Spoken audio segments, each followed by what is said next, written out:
और वास्तव में ये जो बाबा साहब की मूर्ति को खंडित किया है, मैं उसको बिल्कुल छोटे से उसे बता देता हूँ। उसका कारण क्या रहा कि जो अनुसूचित जाति वर्ग वहाँ है विजयपुर में, उसने कांग्रेस को वोट देने के लिए ऐलान कर दिया कि हम सारे समाज के जो अनुसूचित जाति के लोग हैं हम कांग्रेस को ही वोट देंगे, क्योंकि वहाँ जो रावत हैं उनका इतना ज़्यादा आतंक है। मैं व्यक्तिगत जाति की बात कर रहा हूँ, मैं बिल्कुल क्लियर बोल रहा हूँ, जो मैंने देखा है सुना है। भोपाल बोलता हूँ, कोई किसी की बात नहीं करता, केवल ये बोलते हैं कि यहाँ के रावत बहुत अत्याचार करते हैं। हमने ये भी बोला कि जब अत्याचार करते चले आ रहे हैं तो ये रावत जी कांग्रेस से क्यों जीतते, इन्हें हरा देना चाहिए, ये भी रावत है। तो लोगों का कहना ये था कि ये जो सीट है ये कांग्रेस की सीट है और हम कांग्रेस के विचारधारा के लोग हैं, ये गलत आदमी को ही पार्टी टिकट देती आ रही है और वोट हमें कांग्रेस में ही देना है। तो अब वो जीत जाता है। इस व्यक्ति को अगर टिकट नहीं देते, हम मजबूर हैं कि हम कांग्रेस ही हैं, इसलिए हम टिकट दे रहे थे, हम वोट दे रहे थे और जीत रहा था। अब हमें मौका मिला है इसे हटाने का।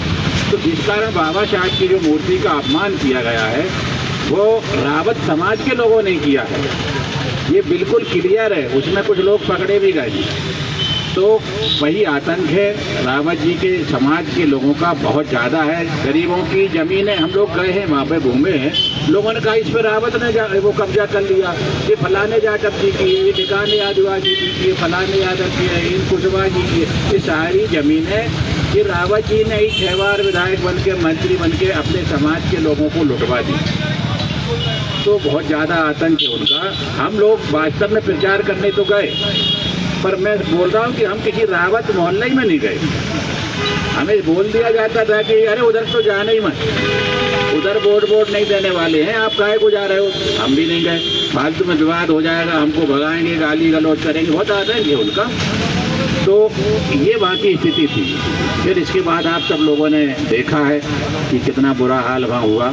लेकिन बाबा साहब की मूर्ति तोड़ देने से बाबा साहब के विचार, बाबा साहब का संविधान खत्म नहीं हो जाएगा।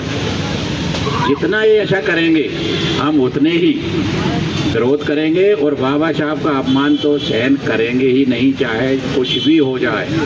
तो आप सब लोगों ने पूरी बात बता दी। यहाँ पे भी आपने देखा, आप जो बात कर रहे हैं, स्वामी विवेकानंद जी की मूर्ति का कब अनावरण हो